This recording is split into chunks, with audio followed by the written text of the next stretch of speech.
Неге мен бұл өмірдемін? Бұл өмірдің мағынасы не? Мен кіммін?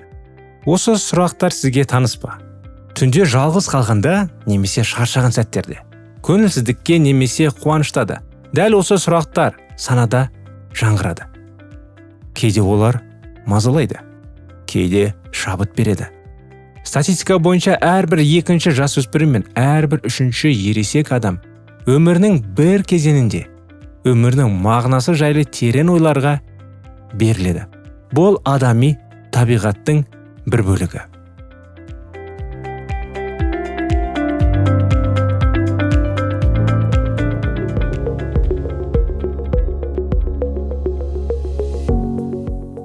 Армысыздар, құрметті достар, құрметті тыңдарман, сіздермен бірге бақытты жүрек бағдарламасы біздің подкастымызға қош келдіңіздер. Бүгінгі эпизодта біз сіздермен бірге неліктен өмірдің мәні туралы сұрақтар маңызды.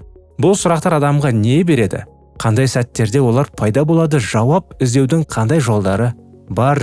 Сенім мен мағына арасындағы байланыс қандай деген сұрақтарға жауап табамыз. Мағына туралы ойлар адам болмысының белгісі. Басқа тіршілік иелері инстинктпен өмір сүреді. Ал адам неге?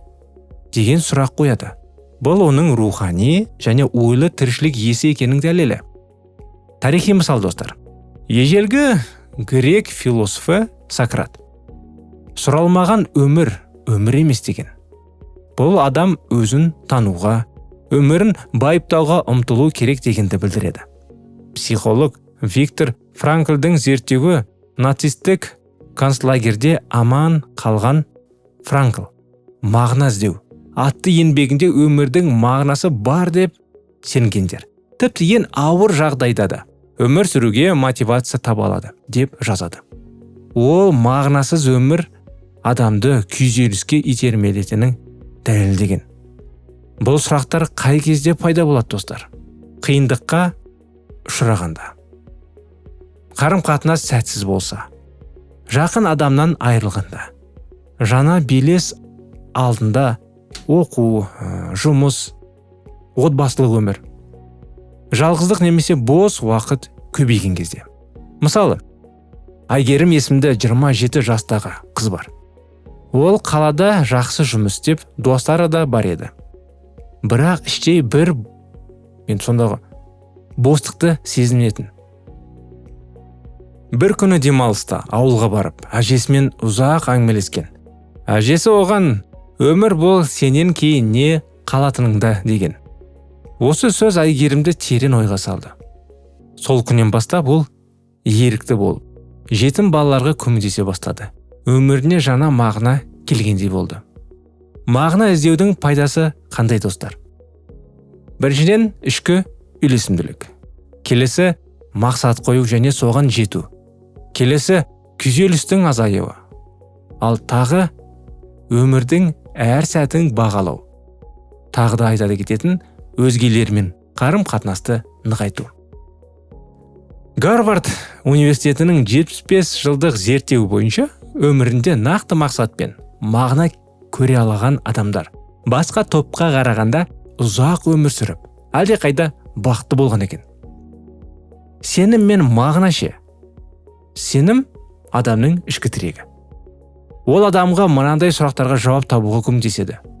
Өмір мен өлімнің мәні қандай? Жақсылық пен жамандық қайдан пайда болды? Менің өмірімде не маңызды? Сенімі бар адам өзін бос кеңістікте емес, белгілі бір жолмен келе жатқан жан ретінде сезінеді.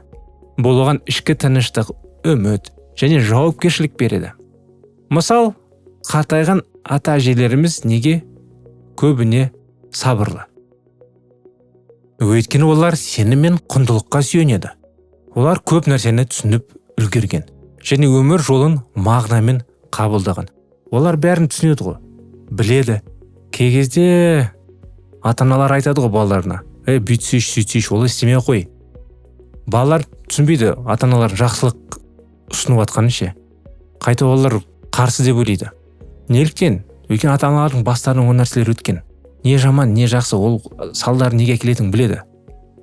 Сол кезде бос қайтпайды: ұлым, қызым, ертең өзің ата-ана болған кезде түсінесің деп. Кейін расында да олар өседі, өздерінің балалары пайда болады, сол кезде түсінеді. Сол секілді бүгін бізге көп нәрсе ескертеді. Бірақ кейбір адамдар оны ұғады, кейбіреулер ұқпайды, ұқса да оны қолданады, кейбірде қолданбайды. Сондықтан таңдау бізде. Ізденістің жолдары қандай? Кітап оқу, классикалық әдебиет, өмірбаяндар, ең бастысы жаратушы иенің киелі кітабы достар. Соның арасында достар тағы да шығармашылықпен айналысу, жазу, музыка, сурет, табиғатпен байланыс, жалғыз серуен, ойлану, адамдармен ашық әңгімелесу, өз-өзіне сұрақ қою. Мен кіммін? Мен не үшін өмір сүріп жүрмін? Жеке күнделік жүргізу ойды тәртіпке келтіріп, терең сезімдермен жұмыс істеуге көмектеседі. Күніне 5-10 минут өзіне жазу, бұл өз-өзімен диалог. Өмірдің мағынасы әр адам үшін әртүрлі. Бірақ оны іздеу өзімізді іздеумен тең. Бұл жолда қойылған сұрақтар, бағыт, терең компас іспетті. Кейде бір қарапайым сөз, бір кездесу немесе ішкі үн бізді осы жолға бастайды. Сол себепті сұрақтардан қорықпайық. Олар өсудің баспалдығы.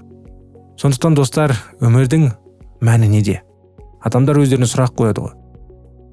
Егер ондай сұрақ болса, онда сізді бір нәрсе мазалайды. Сіз көп нәрседен шаршадыңыз. Адамдар бүгін үлкен қалаларға ұмтылады. Кейбіреулер адамдар дүниеге, кейбіреулер қарапайым ақшаға. Әрдайым жүгіріп, еңбек етіп, ананы істеп, мынаны істеп. Менің достарымның бірі кейде маған: сен әрдайым еңбек етесің, көп нәрсе істейсің, өмір сүруді ұмытып кетпеші дейді. Расында сол ой әрдайым өзім ойымда жүреді бүгін. Мен өмір сүріп жүрмін бе? Болмаса жай қалай енді? Жай бармын ба дегендей. Уақыт, күн тәрбиесі достар, белгілеу керек. Бостан босқа бүгін енді психологтар болмаса арнайы жаңағындай семинарлар өткізіледі ғой. Өз уақытын қалай жүргізу керек екенін, қалай бағалау керек екенін. Арнайы 4 кесте бар. Бір кестеде дереу және шұғыл деген енді өзіңіздің істеріңіз. Келесі кестеде шұғыл, бірақ аса маңызды емес. Үшінші кестеде шұғыл, бірақ енді кейінірек істеуге болады дегендей. Ал 4-ші кесте шұғыл емес, не дереуде емес дегендей. Кейінірек оны істеуге болады. Соны өзіңіздің уақытыңызда күнделікті, ертеңгі уақытыңызды бүгін жоспарлаңыз. Кейбір кісілер бір жанұяда естіген әңгіме бар. Күйеуі әрдайым әйелінен сұрайды: ертең не жейміз деп, таңертең. Кешке ертең таңертең не жейтінін сұрайды. Әйел кезде ойланып қалады расында да. Рас қой, ертең не жейсің? Таңертең тұрған кезде сен уақытың кетеді не жегенге. Сол секілді өздерің ісіңізді, ертең не істеймін? Бір Құдай біледі бізді ертең не күтіп отқанын. Адамдар көп нәрсені жоспарлайды, бірақ барлығы Құдайдың қалауымен болады.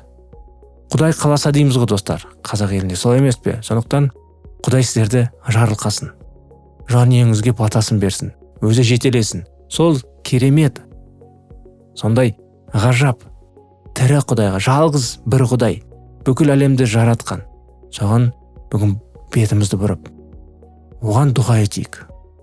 Оның сөзінің киелі сөзін оқиық достар. Өйткені өмірдің мәнін дұрыс етіп беретін және де өмірдің мәні сол ғана бола алады. Ақша оның бәрі уақытша. Адам ақшаға ұмтылады, бірақ әрдайым тоймайды. Дүниенің бәрі уақытша. Не өртеніп кетеді, не ұрланып кетеді, не банкрот болып қаласың. Үлкен үйге ұмтыласың, ол үй енді бүгін бар, ертең жоқ. Көлік, сен көлік жарайды, аңсайсың, қалаған көлігіңе жетесің, ары қарай ше. Ал ары қарай ше.